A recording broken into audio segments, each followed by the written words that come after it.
그 몽골이 전쟁을 하고 고려 시대, 조선 시대 이럴 때 몽골도 역사적으로 보면은 아내를 빌려준다기보다 다른 나라의 분들이 오면은 딸을 좀 이렇게, 왜냐면 너무 그 나라에 있으면 피가 섞여야 되는데 피가 가까워지면 안 돼가지고 딸과 이제 그 다른 나라의 아들 뭐 이런 식으로 공주와 같이 보내고.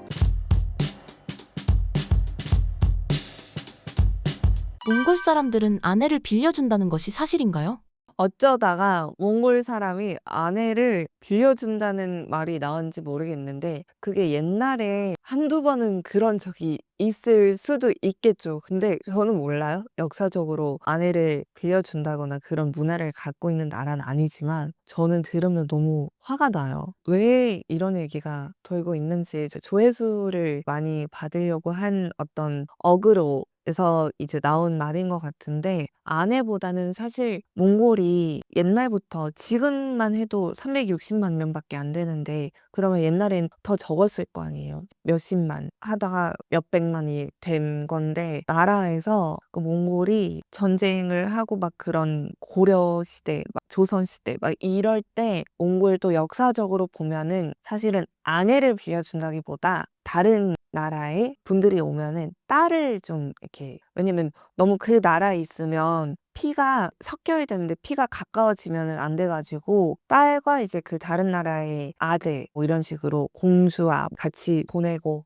아니면 연결을 하고 그런 적은 있는데, 역사적으로 보면 아내를 빌려주는 거는 없어요, 문화적으로. 그래서 그런 거를 보신 분들이 있으면 아니구나라고 이 영상을 보시고 한 번씩 몽골은 그런 게 없구나, 당연한 거 아니에요? 사실은 그렇게 한 번씩 생각을 좀 버려 주셨으면 좋겠어요. 그리고 옛날에 그런 스토리가 있었어요. 징기스칸이 어떤 나라에 자기보다 되게 위인 분이, 지금으로 따지면 뭐 두바이 왕자 같은 사람이 계속 와서 몽골에 뭘 달라고 하는 거예요. 그 첫 번째는 몽골의 가축들이 되게 우리한테는 중요한 건데, 가축을 달라고 하니까 몇백 마리, 몇만 마리 보내주고, 그 징기스칸한테 있는 것 중에 되게 중요한 것들을 달라고 하니까 물건들도 주고 가축들도 주고 줄 건 다 주다가 마지막에는 아내를 달라고 하니까, 아내가 많잖아요. 징기스칸이 또 아내도 보내고 딸을 달라고 해서 딸도 줬어요. 근데 맨 마지막에 땅을 달라고 했는데 가서 죽였거든. 그래서 죽어도 내 나라와 내 땅은 건들지 말라고, 선 넘지 말라, 지금으로 그런 썰이 있어가지고, 그런 얘기 때문에 아내를 전에 만에 이런 얘기가 나오지 않을까라는 생각도 들고, 절대 아내를 오는 손님한테 빌려준다기보다 오히려 그 정치를 할 때 남편과 아내가 같이 했었어요. 왕이 아니면은 남편이 전쟁을 하러 나가면은 아내가 정치를 남아서 해야 되는, 남자들은 나가 싸우고 있는데 그러면 남은 집은 누가 지켜요? 그래서 그 하탕이라는 단어가 있는데, 사실은 역사적으로 보면 왕들보다도 그 하탕이라는 그 왕비들이 그 나라를 지키고 정치를 하고 머리 쓰고 아이들을 키우고 이런 중요한 역할들을 여자들이 한 경우도 많아서 몽골 여성들이 되게 강하다 이런 얘기도 많이 있는 것 같아요. 그래서 절대 사랑하는 아내를 빌려주는 나라는 아닙니다. 몽골에서는 아버지가 누구인지가 중요하지 않은 이유가 무엇인가요? 저도 한국에 와서 나중에 신기하네 이렇게 생각을 했던 게, 모계 사회보다는 한국은 예를 들어 성씨라는 게 있고, 성이 예를 들어 김씨야 그러면 김으로 쭉 내려가잖아요. 그러니까 아빠 쪽을 따라가는데, 몽골은 예를 들어 우리 아빠가 김이에요.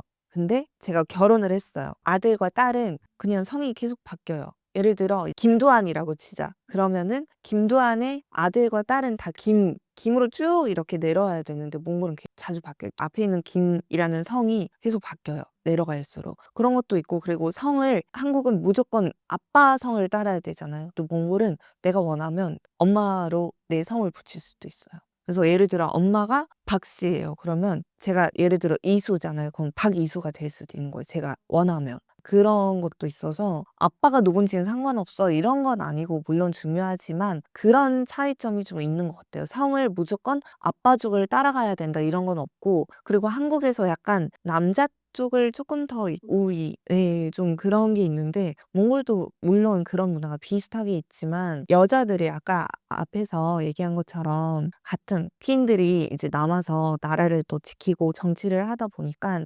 여자들이 되게 강해요. 그래서 일을 한다고 하면 맞벌이 하는 게 당연한 거예요. 그냥 물론 이제 좀 자식들이 많고 그러면 집에서 뭐 자식 돌보는 경우도 있지만 맞벌이 하는 게 당연하고 여자들이 뭐 출산 휴가 이런 것도 많이 없고 비슷비슷해요. 그래서 한국에 있는 그 페미니즘 이런 것도 없어요. 몽골은 물론 일부 있겠지만 그냥 동등하다. 그냥 같이 벌고 같이 하고 같이 살고 막 그런 거여가지고 남자가 조금 더 해야 된다. 남자가 좀 더 짐을 져야 된다. 이런 거는 거의 없는 것 같아요. 왜냐하면 해야 되는 역할이 다 나뉘어져 있다 보니까 이 역할이 빠지면은 나라가 흔들릴 정도로 온 집안이 흔들릴 정도로 중요한 역할을 나눠서 하다 보니까 예를 들어 그런 거죠. 유목 생활을 하는 분들을 보면은 남편이 나가서 양치러 갔어. 그러면은 남은 집은 누가 지켜요? 그래서 와이프가 아침마다 일어나서 젖을 짜고 아이들 밥 먹이고 예를 들어 음식을 만들고 하는 거는 이쪽. 그리고 나가서 바깥일 하는 건 남편 쪽. 이렇게 하니까는 별로 막 남자가 다 해야 된다 이런 것도 별로 없는 것 같아요. 근데 유목 생활을 하다 보니까 정말 여자가 없고 여자가 하는 역할이 빠지면은 유목 생활조차도 안 될 거예요. 몽골의 성문화가 다른 나라에 비해 개방적이라는 인식에 대해 어떻게 생각하시나요? 몽골이 약간 유라시아 느낌, 러시아랑 중국 사이에 있는 샌드위치 나라잖아요. 그래서 좀 보면 유럽 문화도 있고 아시아 문화도 있다 보니까 겉으로는 오히려 되게 쿨하고 약간 미국, 유럽 문화 막 이런 느낌인데 막상 또 열어보면 부끄러움도 많고 오히려 약간 그렇게 다 오픈돼 있지가 않는 것 같아요. 열어보면. 그러니까 겉으로는 되게 쿨하고 그럴 수 있지, 헤어질 수 있지, 이혼할 수 있지 이렇게 하지만 좀 그런 성문화에 대해서는 조금 더 부끄러움이 많고 그런 것 같아요.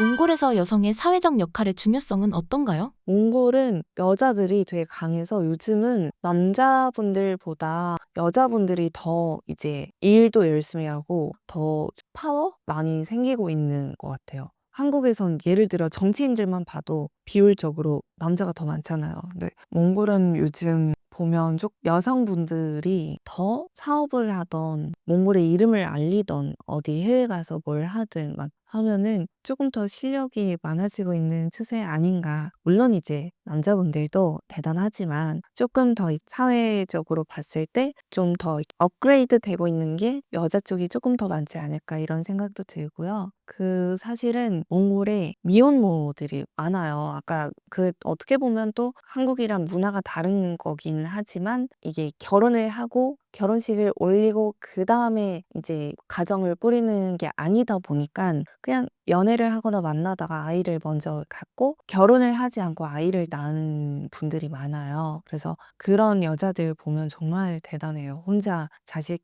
잘 키우면서 일도 하고 커리어도 쫓고 자식도 키우고 이런 것들 보면 되게 여자가 정말 강인하구나 이런 생각을 많이 하게 되는 것 같아요. 그래서 좀 몽골 이제 전체적으로 보면 정말 페미니즘이라는 그런 단어를 안 쓸 정도로 여자는 약하다. 여자는 예를 들어 뭐 주차장이 여자가 주차 우선으로 할 수 있는 자리가 있다거나 그런 거는 몽골에 정말 없는 것 같아요. 그만큼 정말 그냥 동등하다라고 보는 것 같고 오히려 물론 이제 여자를 매너 있게 다 배려해주고 아껴주고 사랑해주고 그런 것도 있지만 그냥 여자도 웬만한 거는 남자만큼 할 수 있다? 어쩔 땐 남자보다 더 잘할 수 있다라고 다 인정해주는 그런 문화이자 그런 분위기인 것 같아요, 요즘.